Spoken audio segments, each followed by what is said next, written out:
guys, Matt with Fox Airsoft here, and today I'm here to answer the question of what makes a good beginner airsoft rifle. Now, when I first started playing airsoft back in the late 90s, it was extremely difficult to find information on what it took to make a good beginner rifle and what you needed to make that gun operate, so I'm hopefully going to be able to answer that question for you today.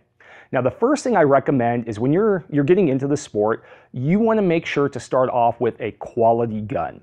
Okay, now what makes a quality gun is going to be having a reputable manufacturer that has part support and something that's been proven out in the field for a little while.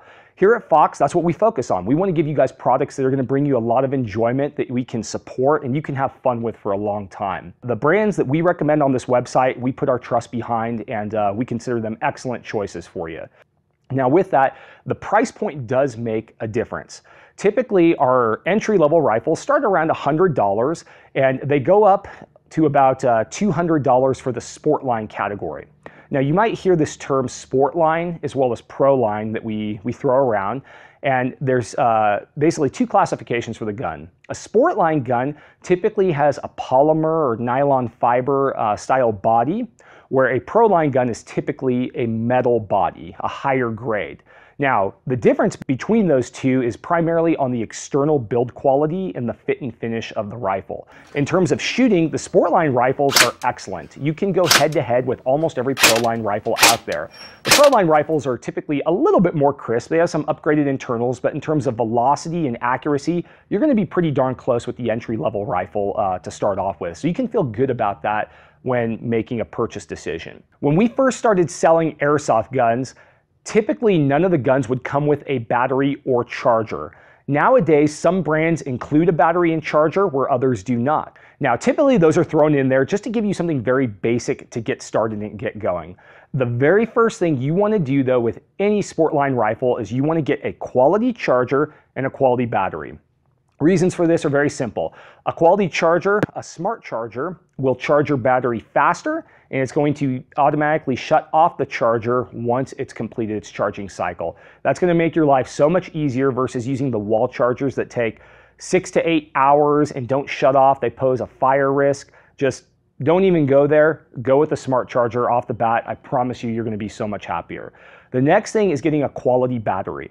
Typically, the batteries that come in a gun are very low grade, lower voltage, and lower milliamp hours. We typically find that they only have about half of the field playing time that like a good quality battery would have.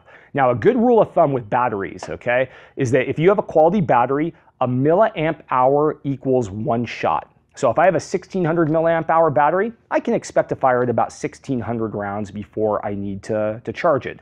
I don't think of it in terms of hours on the playing field. Reason for that is some guys are just going to go to town on full auto where other people are going to use more semi-auto, and they're going to get more life out of that. Now with it, if you're going out to the field for a day of play, it's a good idea to have a spare battery in your kit. That way you go through the main one, and usually about halfway or 3/4 of the way through the day, you're starting to die out. Just change it out. You can finish off your whole day of play, and that works really good for most players. Now, when you first get your airsoft gun, the most important thing that you want to do with it is make sure that you're putting in high quality BBs. Typically, 90% of the problems that we encounter are from people using low-grade BBs in their airsoft gun. So you can solve this problem pretty easily. Go to a reputable airsoft store and look at the ammunition brands that they carry.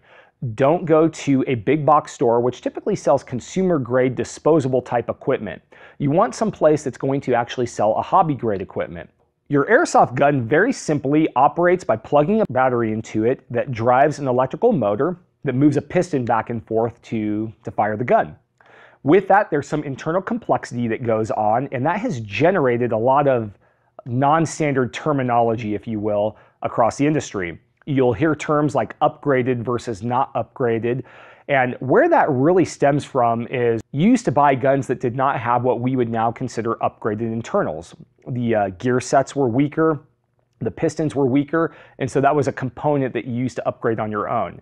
Now, the nice thing about airsoft today is that these rifles, these Sportline ones that we're selling, are coming with what we would have considered upgraded internals. All that to say that basically the gun is going to have a longer life cycle out of the box than the guns that we used to use. Good beginner guns that are maintained well are typically going 25,000 plus rounds in between maintenance intervals. So again, buying a trusted brand is going to ensure that you have the upgraded internals you need. Another misconception is judging a gun on its velocity. First off, the standard when looking at your velocity in airsoft is measured with a 0.2 gram BB.